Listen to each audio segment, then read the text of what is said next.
YouTube paper ಬರೋ ಕೊಡ್ತಾನೆ 1,00,000 ರೂಪಾಯಿ ಕೊಡ್ತಾರೆ. 1,00,000 ರೂಪಾಯಿ ಪೊಂಜೆ ಕೈಟೆ ಕೊಡ್ತೇನೆ ಅಂತ ಅರ್ಬಂಡ್ಪೇರೆ ಎನ್ನ ಕೈಟು ಕೊಡ್ತಾನೆ. ಅವ್ರು 10,000 ರೂಪಾಯಿ ಮಾತ್ರ 10,000 ರೂಪಾಯಿ ಎಲ್ಲ ಉಂಗಿಲೆಲ್ಲ ಮಾತ್ರ ನೆಟ್ಟು ಕೊಡ್ತಾನೆ. ಅಕ್ಕಲು ಪಂಡನ ತಪ್ಪು ಎಕ್ಕ 10,000 ಕೊಂಚ ಉಂಗಿಲ ಹೊಡ್ತೇರು ಅವು ಪೈಸೆ ಚೆಲವತ್ತು ಪೋಪಣತ್ತ ಎಣ್ಣ ನೆನಪು ನಿಕ್ಕ ಉಂಗಿಲ ಆಂಡ ಅಂತ ಒಂಜು ಉಂಗಿಲತ್ತು ಹೊಡ್ತಾನ. ಅದೇ ಕಾನೂರಿಗೆ ಕರೀಲಿ ನೋಟಿಸ್ ಮುಖಾಂತರ ಅವರಿಗೆ ನಾನು ಕೊಟ್ಟಿಲ್ಲ, ಅವರು ಆ 1,00,000 ತಗೊಳ್ಳಿಲ್ಲ ಅಂತ ಆದರೆ ನಾನು 1,00,000 ಅಲ್ಲಿ ಇಡ್ತೇನೆ ಆ ಮೆಟ್ಟಲ್ಲಿ, ಅಲ್ಲಿಂದ ಅವರು ತಗೊಳ್ಳಿ. ಬಿದ್ದು ಸಿಕ್ಕಿದ ಚಿನ್ನವನ್ನು ಪ್ರಾಮಾಣಿಕವಾಗಿ ಹಿಂತಿರುಗಿಸಿದ್ದಕ್ಕೆ ಪ್ರತಿಫಲವಾಗಿ ನೀಡಿದ ಬಹುಮಾನದ ಕುರಿತಂತೆ ಇದೀಗ ವಿವಾದವೊಂದು ಸೃಷ್ಟಿಯಾಗಿದೆ. ಚಿನ್ನ ಮರಳಿಸಿದವರು ಮತ್ತು ಚಿನ್ನ ಪಡೆದುಕೊಂಡವರು ಮಾಧ್ಯಮದ ಮುಂದೆ ಬಂದು ಹೇಳಿಕೆ ನೀಡಿರುವ ವಿದ್ಯಮಾನ ನಡೆದಿದೆ. ಕೆಲವು ದಿನಗಳ ಹಿಂದೆ ಭೋಜಪ್ಪ ಅಜಿಲ ಅಡ್ತಲೆ ಅವರ ಚಿನ್ನದ ಬ್ರಾಸ್ಲೈಟ್ ಕನಕ ಮಜಲಿನಲ್ಲಿ ಕಳೆದು ಹೋಗಿತ್ತು. ಇದನ್ನು ಸಿಕ್ಕಿದವರು ಮರಳಿಸಿದರೆ 1,00,000 ರು ನಗದು ಬಹುಮಾನವಾಗಿ ನೀಡುವುದಾಗಿ ಅವರು ಸುದ್ದಿಯೊಂದಿಗೆ ತಿಳಿಸಿದ್ದರು. ಅದು ಕಾಸರಗೋಡು ಜಿಲ್ಲೆಯ ಕಾನತ್ತೂರಿನ ವಿದ್ಯಾರ್ಥಿನಿಯೊಬ್ಬಳಿಗೆ ಸಿಕ್ಕಿದ ವಿಷಯ ತಿಳಿದ ಭೋಜಪ್ಪರು ಅವರಲ್ಲಿಗೆ ಹೋದಾಗ ಮನೆಯವರು ಚಿನ್ನವನ್ನು ಮರಳಿಸಿದ್ದರು. ಪ್ರತಿಫಲವಾಗಿ ಉಡುಗೊರೆಯನ್ನು ನೀಡಿದರು. ಗರಿಷ್ಠ ಮೌಲ್ಯದ ಚಿನ್ನ ಮತ್ತು ಬಹುಮಾನವಾಗಿಯೂ ಉತ್ತಮ ಮೌಲ್ಯದ ಘೋಷಣೆ ಮಾಡಿದುದರಿಂದಾಗಿ ಸಹಜವಾಗಿ ಇದು ಮಾಧ್ಯಮಗಳಲ್ಲೂ ಸುದ್ದಿಯಾಯಿತು. 1,00,000 ಜತೆಗೆ ಉಂಗುರವನ್ನು ಉಡುಗೊರೆಯಾಗಿ ನೀಡಿರುವುದಾಗಿ ಭೋಜಪ್ಪ ಅಡ್ತಲೆ ಅವರು ಮಾಧ್ಯಮಗಳಲ್ಲಿ ತಿಳಿಸಿದ್ದರು. ಆದರೆ 2 ದಿನಗಳ ಹಿಂದಷ್ಟೇ ಪತ್ರಿಕಾಗೋಷ್ಠಿ ಕರೆದು ಮಾತನಾಡಿದ ವಿದ್ಯಾರ್ಥಿನಿ ರೆಜಿನಾ ಮತ್ತು ಆಕೆಯ ತಾಯಿ ಓಮಾನರವರು ಭೋಜಪ್ಪ ಅಡ್ತಲೆ ಅವರು ಕೇವಲ 10,000 ಮತ್ತು ಉಂಗುರ ಮಾತ್ರ ನೀಡಿ 1,00,000 ನೀಡಿದ್ದಾರೆಂದು ಪ್ರಚಾರ ಮಾಡಿದ್ದಾರೆ. ಅವರು ನೀಡಿದ ಉಡುಗೊರೆಯನ್ನು ಬೇಕಾದರೆ ವಾಪಸ್ಸು ಮಾಡುತ್ತೇವೆ. ಈ ರೀತಿ ಸುಳ್ಳು ಹೇಳುವುದು ಸರಿಯಲ್ಲ. ಈ ಕುರಿತಂತೆ ಸತ್ಯ ಪ್ರಮಾಣಕ್ಕೆ ಸಿದ್ಧ ಎಂದರು. ಎಣ್ಣಪುದರಿ ರೆಂಜಿನ ಏನ ಕಾಸರೋಡು ತರ್ಪುನ ಎಕ್ಕಡಾಗ ಕಡಿನ ಮಾಸಂಜಿ ಮದ್ಮೆ ಎತ್ತಂಡು ಮದ್ಮೇಡೆ ಕಂಜಿ ಬಂಗಾರ ಬೋರ್ದೆಕ್ಕಂಡು ಐತಂಜಿ ವಿಷಯ ಇಡೆ ಬತ್ತಗಣ ಅಪ್ಪಗ ಅಲ್ಪ ಬಂಗಾರಕ್ಕೆ ಅದನ್ನ ಹಾಕ್ಲು ತಿರ್ಗದು ಕೊಡ್ಪುನಂದ್ರೆ 1,00,000 ರೂಪಾಯಿ ಕೊರಳಿ ಅಂತೀರು ಅಂಚ ಮಾಡ್ತಾನೆ ಹಾಕ್ಲು ಬತ್ತಕ್ಕೆ ಕೊಡ್ತಿರು ವಯಸ್ಸೆ 10,000 ರೂಪಾಯಿಲ ಕೊಂಚಂಗಿಲ್ಲ ಹೊಡ್ತೇರು ಅಂಚದು ಮಿಕ್ಳು ಪೆರ್ಪ ಇಂಡರ್ ವೀಡು ಮಾತು ಪಂಟ ಅನ್ಪೋಣ ಎಕ್ಕ 1,00,000 ರೂಪಾಯಿ ಹೊಡ್ತಾನೆ ಐತೆ ಮಿತ್ತೆ ನಾಳೆಗೆ ಉಂಗಿಲ ಹೊಡ್ತೆ ಅಂದು ಮುಖ ಅಕ್ಕಲು ಪಂಡನ ತಪ್ಪು ಎಕ್ಕ 10,000 ಕೊಂಚ ಉಂಗಿಲ ಹೊಡ್ತೇರು ಅವು ಪೈಸೆ ಚೆಲವತ್ತು ಪೋಪಣತ್ತ ಎಣ್ಣ ನೆನಪು ನಿಕ್ಕ ಉಂಗಿಲ ಆಂಡ ಅಂತ ಒಂಜು ಉಂಗಿಲತ್ತು ಹೊಡ್ತಾನ. ಬ್ರೆಸ್ಲೈಟ್ ಅವು ಮುಲ್ಪ ಜಾಲ್ಸೂರು ಆಡಿಟೋರಿಯಂ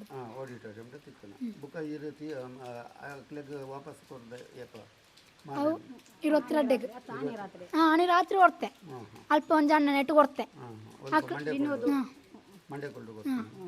ಆಕ ಅಣ್ಣ ನೆಟ್ಟು ಕೊಡ್ತೆ ಆಕಳು ಕೊರೊಳಿ ಅಂಡೇರು ಅಪ್ಪ ನನ್ನ ಫೋಟೋ ತೇರು ಇಂಚಿನ ಪೊಣ್ಣು ಚಿಕ್ಕದನ ಅಂಚರೆ ಅಂಟೇರು ಬಾಕಿ ಪೈಸೆ ಬೋರ್ಡು ನಾನು ಪೂಜಿ ಆಕಳ ಪಂಡ ಮಾದ ಅಂಡ್ಯಾರು ಸತ್ಯ ಸತ್ಯ ಇತ್ತಿನ ಚೆನ್ನಾಗಿ ಅಂಡ್ಯಾರು.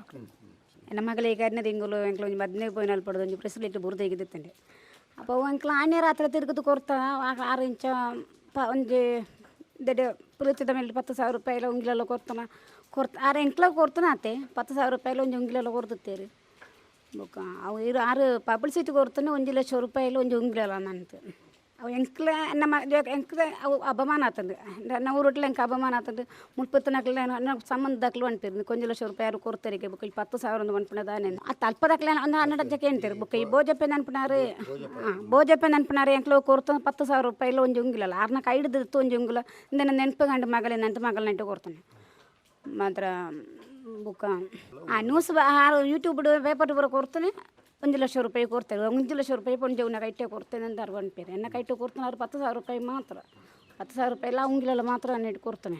ಫೋನು ಮಾಡ್ತು ಫೋನ್ ಏನತ್ತ 6 ಫಸ್ಟ್ ಇಂಚಿಗೆ ನಮಸ್ಕಾರ 9 ಇಂಚಿಗೆ ಫಸ್ಟ್ 6 ಮಾಡ್ತಾನೆ ನೆಟ್ಟು ನಂಬರ್ 6 ನಾಡ್ರ ಉಂಟಾನೆ 6 ಫಸ್ಟ್ ಇಂಚಿಗೆ ಮಾಡ್ತಾನಲ್ಲ ಅಂದು ಬುಕ್ಕ ಜಿಪೇ ನಂಬರ್ಲು కొంత ಕಾಸು ಕೊರ್ಪೇನೆ ಕಾಸು ಕೊರೋಟೆ ಏನು ಎಂಚ ಕೊರೋಡು ಅಂತ ಎನ್ನ ಬಂಡಿನ എന്നിട്ട് ಜಿಪೇ ನಂಬರ್ ಯಾರಿಗೇನಲ್ಲ ಅಂತಾನೆ ಜಿಪೇ ನಾವು ಫೋನ್ ಪೇ ನಂಬರ್ ಉಂಡೋ ಕೊರ್ಲೆಕ್ಕ ಏನು ಕಾಸು ಅಂತ ಕೊರ್ಪೇನೆ ಅಂತ ಒಂತೆ ಕಾಸು ಕೊರ್ಪೇನೆ ಆನೆ ಪಂತನ 10 ದಿನಕ್ಕೆ ಐರಿದ್ದೇನೆ 5,000 ರೂಪಾಯಿ ಕೊರ್ಪೇನೆ ಫಸ್ಟಿಗೆ ಬಂತೀನಿ 2ನೇ ಬಣ್ಣಕ್ಕೆ ಒಂತೆ ಕಾಸು ಕೊರ್ಪೇನೆ ಅಂತ ಅಂದ್ರೆ ಅಂಚ ಮಾಡಿದ ಏನು ಅಕೌಂಟ್ ನಂಬರ್ ಕಡ್ಪುನಲ್ಲ 2-3 ದಿನಕ್ಕೆ ಐರಿದ್ದೇನೆ ಅಕೌಂಟ್ ನಂಬರ್ ಆರೇ ಕಡ್ಪುಡ್ದನಲ್ಲ ಅಡ್ದಕ್ಕೆ ದಾಳ ಸುದ್ದಿಜ್ಜಾನಿತ್ತು ಮುರಣಿ ഞാൻ ലക്കന ಸುದ್ದಿದಾರಿಗೆ ಪಣದ ಮೆಸೇಜ್ ಮಾಡ್ತಾನೆ ಇಟ್ಟು ಐದು ಕಾರ್ಯನಲ್ಲೆತ್ತು ಅಂಡೀರು ಓಮನೆ ಏರು ನಿಂಕು ಗೊಂತಿಜ್ಜು ಓಮನೆ ಮುದ್ದಾರೆ ಕಂಪ್ಲೇಂಟ್ ಹೊರಪೇಂಡ ಐದುಕ್ಕೆ ಕ್ಯಾರೆಟ್ ಪಾತ್ರದ ಔಷಧಾಲ ಇಜ್ಜತ್ತ ಏನಂಚಿಗೂ ಕಡಿದಕ್ಕೆ ಕೊಲ್ಲ ಮಾಡ್ತಿದ್ದೇನೆ.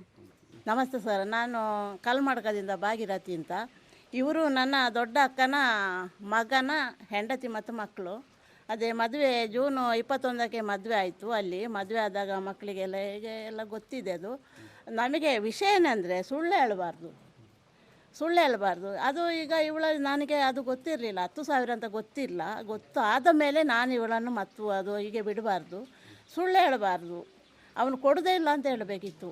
ಈಗ 10,000 ಕೊಟ್ಟು 1 ಲಕ್ಷ ಕೊಟ್ಟಿದ್ದೇನಂತ ಇಲ್ಲೆಲ್ಲ ಪಬ್ಲಿಕ್ ಅದು ಇಲ್ಲಿ ಇವರಿಗೆ ಗೊತ್ತಿಲ್ಲ, ಇವರು ಕಾಸರಗೋಡಿನವರು, ನನಗೆಲ್ಲ ಗೊತ್ತಿರ್ತೀನಲ್ಲ, ನಾನು ಸುಳ್ಯ ತಾಲೂಕಿನವಳಲ್ವ. ಅವನು ಏನು ಹೇಳಬಾರ್ದು, ಅನ್ಯಾಯ ಆಗಿದೆ, ಅವು ತಿದ್ದಬೇಕು. 1 ಲಕ್ಷ ಅಂತಲೆಲ್ಲ ಪಬ್ಲಿಕ್ ಆಗಿದೆ ಸರ್. ಅದಕ್ಕೆ ಏನಂದರೆ ಅದು ಇನ್ನು ಮುಂದೆ ಏನಾಗಬೇಕು, ಯಾರಿಗೂ ಹಾಗೆ ಸುಳ್ಳು ಹೇಳಬಾರ್ದು. ಕೊಡೋದಿಲ್ಲ ಅಂದರೆ ಕೊಡೋದಿಲ್ಲ. 10,000 ಕೊಟ್ಟು 1 ಲಕ್ಷ ಅಂತ, ಅದು 1 ಲಕ್ಷ ಮೊತ್ತ ಎಲ್ಲ ಆಯಿತು ಸರ್. 10,000 ಅಂತ ಹೇಳಿ 10,000 ಕೊಟ್ಟು 1 ಲಕ್ಷ ಮಾಡಿದಾನಲ್ವ, ಅದು ನನಗೆ ನೋವಾಗಿ ನಾನು ಇವಳನ್ನು ಸ್ವಲ್ಪ ಇದು ಮಾಡಿದೆ. ಅದು ಬಿಡಬಾರ್ದು ನೀನು, ಕೊಡೋದು ಬಿಡೋದು ಇನ್ನು ಅವನ ಇಷ್ಟ. ಇವರು ಬೇಡ ಅಂತ ಹೇಳ್ತಿದ್ದಾರೆ, ಸುಳ್ಳು ಹೇಳಬಾರ್ದು ಸರ್. ಈಗ ಶ್ರೀಮಂತರೇ ಆಗಲಿ ಬಡವರೇ ಆಗಲಿ, ಇವರು ಈಗ ಬಡವರು ಆದ ಕಾರಣ, ಶ್ರೀಮಂತರಾದರೆ ಬಿಡ್ತಿದ್ರಾ?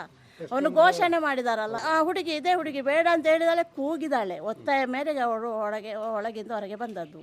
ಈಗ 1 ಲಕ್ಷ ಘೋಷಣೆ ಮಾಡಿ 10,000 ಕೊಟ್ಟಿದ್ದೇನೆ ಅಂತ ಇಡೀ ಪಬ್ಲಿಸಿಟಿಯಲ್ಲೆಲ್ಲ ಅವನು ಪ್ರಚಾರ ಮಾಡಬೇಕಾದ್ರೆ ಮಕ್ಕಳಿಗೂ ನೋವಾಗೋದಿಲ್ವಾ?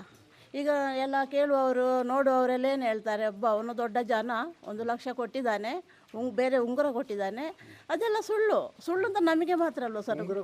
ಉಂಗುರ ಕೊಟ್ಟಿದ್ದಾನೆ ಸುಳ್ಳು ಅಂತ ಈಗ ಎಲ್ಲರಿಗೂ ಇದು ಗೊತ್ತಿಲ್ಲಲ್ಲ. ಈಗ ನ್ಯೂಸ್ ಓದ್ತಾರೆ, ಯೂಟ್ಯೂಬ್ ನೋಡ್ತಾರೆ, ಅದು ಸುಳ್ಳು ಅಂತ ನಮಗೆ ಮಾತ್ರ ಅಲ್ವ ಸರ್ ಗೊತ್ತು. ಸುಳ್ಳು ಹೇಳಬಾರ್ದು. ಏನಾದರೂ ಅದಕ್ಕೆ ಅದೇ ನ್ಯಾಯ ಬೇಕು ಅಂತ ನಾವು ಈ ಪ್ರೆಸ್ ಕ್ಲಬ್ ಕರೆದವು ಸರ್. ಭೋಜಪ್ಪ ನೆನ್ಪಣ್ಣ ಜನ ಎಂಕ್ಲು 1 ಲಕ್ಷ ರೂಪಾಯಿ ಕೊಡ್ತೇನೆ ಅನ್ಪೇರತ್ತ ಆರೋಗ್ಯ ದುಡ್ಡು 10,000 ರೂಪಾಯಿ ಇಲ್ಲ ಈ ಉಂಗಿಲೆಲ್ಲ ಮಾತ್ರ ಎಂಕ ಕೊಡ್ತಾನೆ ಅಂತ ಮಿತ್ತು 1 ರೂಪಾಯಿ ಪೈಸೆ ಎಂಕ ಆರು ಕೊಡ್ತಿದ್ದೀವಿ. ನನಗೆ 10,000 ರೂಪಾಯಿ ಆರು ಪಣ್ಣ ಇಟ್ಟು ಎಂಕ 1 ಲಕ್ಷ ರೂಪಾಯಿ ಯೂಟ್ಯೂಬ್ ಪಣ್ಣ ಒಂದು ಚಾನಲ್ ಡೆಂಚ ಮಂಡ್ಯಾರ ಅವೇ ಎಲ್ಲ ಕಡೆ ಎಂಕ್ಲ ದಿಕ್ಕು ಅಂದ್ರೆ ಬೋಡ ಬೋಡ ಏನು ಸತ್ಯಸಾಧಿಗೆ ಲೆಪ್ಪೇನು ಅಡಿಗೆ ಆ ಜನ ಬತ್ತ. ಈ ಪತ್ರಿಕಾಗೋಷ್ಠಿಯ ಮರುದಿನ ಭೋಜಪ್ಪ ಅಡ್ತಲೆ ಅವರು ಕೂಡ ಪತ್ರಿಕಾಗೋಷ್ಠಿ ನಡೆಸಿ ಹೇಳಿಕೆ ನೀಡಿದ್ದು, ತಾನು ಘೋಷಿಸಿದಂತೆ 1 ಲಕ್ಷ ಅಲ್ಲದೆ ಒಂದು ಉಂಗುರವನ್ನು ಉಡುಗೊರೆಯಾಗಿ ನೀಡಿದ್ದೇನೆ. ಈ ಕುರಿತು ಯಾವುದೇ ಸ್ಥಳದಲ್ಲೂ ಸತ್ಯ ಪ್ರಮಾಣಕ್ಕೆ ಸಿದ್ಧ. ಒಂದು ವೇಳೆ ನಾನು 1 ಲಕ್ಷ ಕೊಟ್ಟಿಲ್ಲವೆಂದಾದರೆ ನಾನು ಆ ಹಣವನ್ನು ಆ ಕ್ಷೇತ್ರದ ಮೆಟ್ಟಿಲಲ್ಲಿ ಇರಿಸುತ್ತೇನೆ, ಅಲ್ಲಿಂದ ಅವರು ತೆಗೆದುಕೊಳ್ಳಬಹುದು ಎಂದು ಹೇಳಿದ್ದಾರೆ. ಜೂನ್ 21 ತಾರೀಕಿಗೆ ನಮ್ಮ ಒಂದು ಮದುವೆ ಕಾರ್ಯಕ್ರಮಕ್ಕೆ ನಾನು ಹೋಗಿದ್ದೆ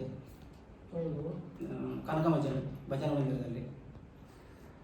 ಅಲ್ಲಿಗೆ ಹೋಗಿ ಮದುವೆ ಮುಗಿಸಿ ಪುನಃ ಬರುವಾಗ ನನ್ನ ಕಾರ್ ಹತ್ತುವಾಗ ಅಲ್ಲಿ ನನ್ನ ಬ್ರೇಸ್ಲೆಟ್ ಬಿದ್ದಿತ್ತು. ಬಿದ್ದದಂತೂ ಗೊತ್ತಾಗಿಲ್ಲ. ಇಲ್ಲ ಗೊತ್ತಾಗಿಲ್ಲ. ಅದರ ಮೇಲೆ ನಾನು ಮನೆಗೆ ಬಂದು ನೋಡುವಾಗ ಇರಲಿಲ್ಲ. ಪುನಃ ಕೆಲವು ವಿಚಾರಣೆ ಮಾಡಿದೆ, ನಂದು ಎಲ್ಲಿ ಬಿದ್ದೋಗ್ಬಿಟ್ಟು ಯಾರಿಗೆ ಸಿಕ್ಕಿ ಉಂಟು ಅಂತ ಪೊಲೀಸ್ ಸ್ಟೇಷನ್ ಹೋಗಿ ಅವ್ರ ಹತ್ರ ಹೇಳಿದೆ, ಸರ್ ಇಲ್ಲಿ ಮಿಸ್ ಆಗುಂಟು ಅಂತ. ಅವರು ಅದನ್ನು ಸುದ್ದಿ ಚಾನಲ್ಗೆ ಹೇಳಿದರು, ಪ್ರಚಾರ ಮಾಡುವ ಯಾರಿಗೆ ಅದು ಸಿಕ್ಕಿದವರು ಕೊಡ್ತಾರಲ್ಲ ಅಂತ. ಆಗ ನಾನು ಘೋಷಣೆ ಮಾಡಿದ್ದೆ, ಸಿಕ್ಕಿದವರಿಗೆ 1 ಲಕ್ಷ ರೂಪಾಯಿ ಬಹುಮಾನ ಕೊಡ್ತೇನೆ ಅಂತ ಘೋಷಣೆ ಮಾಡಿದ್ದೆ. ಅದೇ ಸಾಮಾನ್ಯ ಒಂದು ರಾತ್ರಿ 8-8:30 ಗಂಟೆಗೆ ನನಗೊಂದು ಫೋನ್ ಬಂತು, ಫೋನ್ ಕರೆ, ನಿಮ್ಮ ಬ್ರಾಸ್ಲೆಟು ಸಿಕ್ಕಿದೆ, ಇದೆ ಇಂಥ ಕಡೆಯಲ್ಲಿ ಇದೆ ಅಂತ ಹೇಳಿದರು. ಮತ್ತು ನಾನು ಅಲ್ಲಿ ಅದನ್ನು ಸುಮ್ಮನೆ ಹಾಕೊಂಡೆ. ಮರುದಿವಸ ಬೆಳಿಗ್ಗೆ ಪುನಃ ಫೋನ್ ಮಾಡಿದೆ ಅವರಿಗೆ, ನನಗೆ ಯಾರು ಹೇಳಿದರು ಆ ನಂಬರಿಗೆ ನಾನು ಹೇಳಿದರು, ಸರಿ ನೀವು ಸುಳ್ಯಕ್ಕೆ ಅವರನ್ನು ಕರ್ಕೊಂಡು ಬನ್ನಿ ಅಂತ. ಆಗ ಅವರು ಹೇಳಿದರು, ಇಲ್ಲ ಸುಳ್ಯಕ್ಕೆ ಬರಲಿಕ್ಕೆ ವ್ಯವಸ್ಥೆ ಇಲ್ಲ, ಗಾಡಿ ವ್ಯವಸ್ಥೆ ಇಲ್ಲ, ನೀವೇ ಅಲ್ಲಿಗೆ ಬನ್ನಿ ಅಂತ ಹೇಳಿದರು. ಹಾಗೆ ನಾನು ಸಾಮಾನ್ಯ ಒಂದು 12 ಗಂಟೆಯಿಂದ 1 ಗಂಟೆಯ ಒಳಗಡೆ ಅಲ್ಲಿಗೆ ತಲುಪಿದೆ. ಎಲ್ಲಿಗೆ? ಮಂಡ್ಯಕ್ಕೂರು. ಆ ವ್ಯಕ್ತಿ ಯಾರು, ಈಗ ಯಾರಿಗೆ ಚಿನ್ನ ಸಿಕ್ಕಿತ್ತು, ಯಾರಿಗೆ ನಾನು ಹಣ ಕೊಟ್ಟಿದ್ದೇನೆ, ಅವರ ಮನೆಗೆಲ್ಲ ಹೋದು ಮಂಡ್ಯಕೋಲಿಗೆ ಹೋಗಿ ಅವ್ರ ಹತ್ರ ಮಾತಾಡಿಲ್ಲ ಆಗುವಾಗ ನಾನು ಅಲ್ಲಿ 1 ಲಕ್ಷ ರೂಪಾಯಿ ಕೊಟ್ಟೆ. ತದನಂತರ ನನಗೊಂದು ನೆನಪಾಯಿತು, ಯಾಕೆಂದರೆ ನನ್ನ ಹಣ ಇವತ್ತಿರ್ಬೋದು, ನಾಳೆ ಖರ್ಚಾಗಿ ಹೋಗ್ಬೋದಲ್ಲ, ಇದೊಂದು ನೆನಪಿಗೋಸ್ಕರವಾಗಿ ಒಂದು ಉಂಗುರ ಇರಲಿ ಅಂತ ನಾನು ಬೆರಳಿನ ತೆಗೆದು ನಾನು ಕೊಟ್ಟೆ. ಅದರದ ಮೇಲೆ ಅದು ಯಾಕೆ ಆ ಉಂಗುರ ಕೊಡುವಾಗ ನಾನು ಹೇಳಿದೆ, ಅದರ ಒಂದು ಫೋಟೋ ತೆಗೀರಿ ಅಂತ. ಆಮೇಲೆ ಅದು ಅಲ್ಲಿಗೆ ಮುಗೀತು, ವಿಷಯಗಳೆಲ್ಲ ಮುಗೀತು. ಈಗ ಪುನಃ ಅವರು ಈ ಪ್ರೆಸ್ ಮೀಟ್ ಮಾಡಿ ಮೊನ್ನೆ ಬರಲಿಕ್ಕೆ ಏನು ಕಾರಣಗಳಂತೂ ಗೊತ್ತಿಲ್ಲ. ಈಗ 1-1.5 ತಿಂಗಳು 2 ತಿಂಗಳು ಆಯ್ತಲ್ಲ, ಒಮ್ಮೆ ಮುಗ್ದು ಹೋದ ಮೇಲೆ ಅದು ಪುನಃ ಈಗ ಯಾಕೆ ಅವರು ಅದಕ್ಕೆ ಬಂದರು, ಇದು ಸಂಶಯ. ಈಗ ಅವ್ರು ಹೇಳ್ತಾ ಇರೋದು, ನೀವು ಕೊಟ್ಟದ್ದೇ 10,000, ನೀವು 1 ಲಕ್ಷ ಅಂತ ಪ್ರಚಾರ ಮಾಡ್ತಾ ಇದ್ದೀರಿ ಅನ್ನೋದು ಅವರ ಆರೋಪ. ಸರ್, ಈಗ ನಾನು ಘೋಷಣೆ ಮಾಡಿದ್ದೇನೆ ಹೌದಾ 1 ಲಕ್ಷ ಕೊಡ್ತೇನೆ ಅಂತ. ಸರಿ, ಆ 1 ಲಕ್ಷ ಕೊಡದೆ ನಾನು ಅವರು ತಗೊಳ್ಳದೆ ಅವರು ನನಗೆ ಹೇಗೆ ಕೊಟ್ಟರು? ಅವ್ರು ಹೇಳುದು ನಿಮಗೆ ಆಗ 10,000 ರೂಪಾಯಿ ಕೊಟ್ಟರು, ಮತ್ತೆ ಕೊಡ್ತಾ ಅಂತ ಹೇಳಿದ್ರು, ಕೊಡ್ಲಿಲ್ಲ ಅಂತ. ಸರಿ, ಆ ಥರ ಇದೆಯಾ? ಈಗ ಯಾರಿಗಾದ್ರೆ ಅವ್ರಿಗೆ ಅಂತಲ್ಲ, ಸಾಮಾನ್ಯ ವ್ಯಕ್ತಿಗಳಿಗೆ ಸಿಕ್ಕಿದ್ರು ಕೂಡ ನಾವು ಘೋಷಣೆ ಮಾಡಿದ್ದೆಲ್ಲ ಬಂದಿದೆ ಅಲ್ವಾ? ನೀವು ಹೇಳುದು ನಾನು 1 ಲಕ್ಷ ಅವತ್ತೇ ಕೊಟ್ಟಿದ್ದೇನೆ ಅಂತ. ಅದು ಮಂಡ್ಯಕೋಲಲ್ಲಿ ಯಾರ ಮನೆ? ಅದು ಯಾರ ಅವರ ಹೆಸರು ಗೊತ್ತಿಲ್ಲ ಅಂದ್ರೆ ಅವರ ಸಂಬಂಧಿಕರ ಮನೆಯ? ಅಲ್ಲೇ ಫೋಟೋ ಇದೆಯಲ್ಲ, ಫೋಟೋದವ್ರು ಯಾರು? ಅದರಲ್ಲಿ ಒಂದು ಫೋಟೋ ಇದೆಯಲ್ಲ, ಆ ಫೋಟೋದಲ್ಲಿ ಯಾರಿಲ್ಲ, ಅಂದ್ರೆ ಮಂಡ್ಯಕೊಳ್ಳನವ್ರು ಯಾರಿಲ್ಲ. ಯಾರಿಲ್ಲ. ಮನೆ ಯಾರ್ದು ಅನ್ನೋದು ಗೊತ್ತಿಲ್ಲ. ಇಲ್ಲ. ಈಗ ಅವ್ರು ಬರ್ಲಿಕ್ಕೆ ಹೇಳಿದ ಆ ಮನೆಗೆ? ಅಲ್ಲಲ್ಲ, ಅವರು ಇಲ್ಲಿ ಮದುವೆ ಆಯ್ತಲ್ಲ ಮಂದಿರ, ಅಲ್ಲಿಂದ ಇದು ಸಿಕ್ಕಿದ ಕೂಡಲೇ ಅವರ ಮನೆಗೆ ಹೋಗಿಲ್ಲ, ಇವರು ಮಂಡ್ಯಕೋಲಿಗೆ ಬಂದಿದ್ದಾರೆ.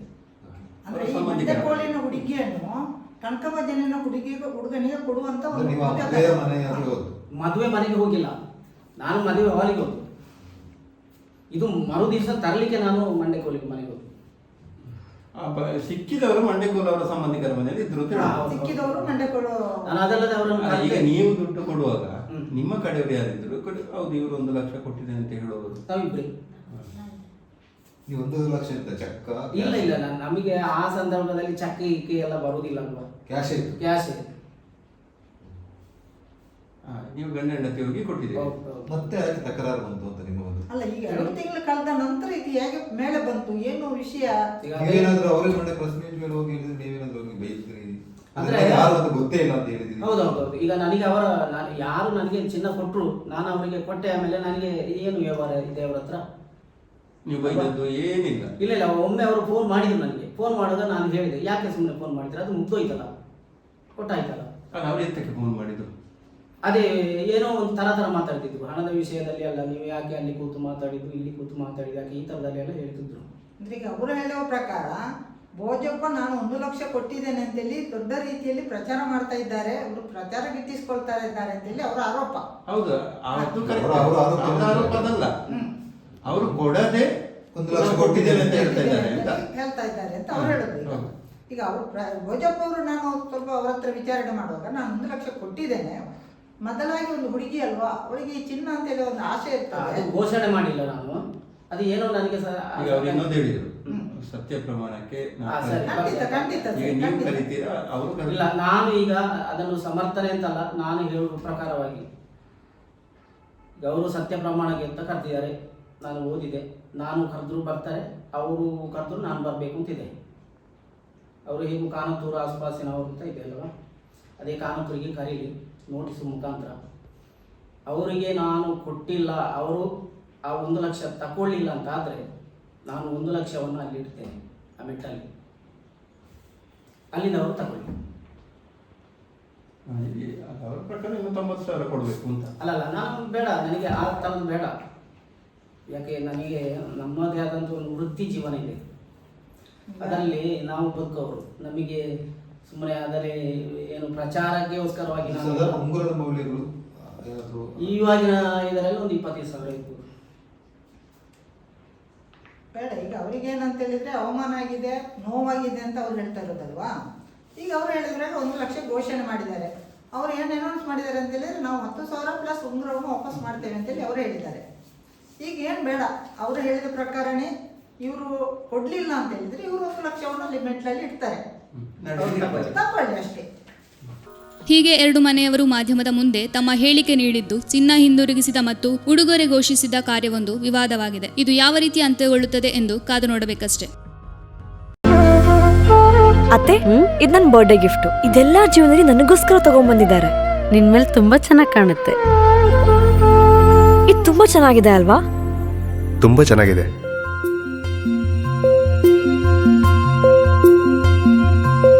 It will look really good on you. Amma? Huh? Mother is always son's first love.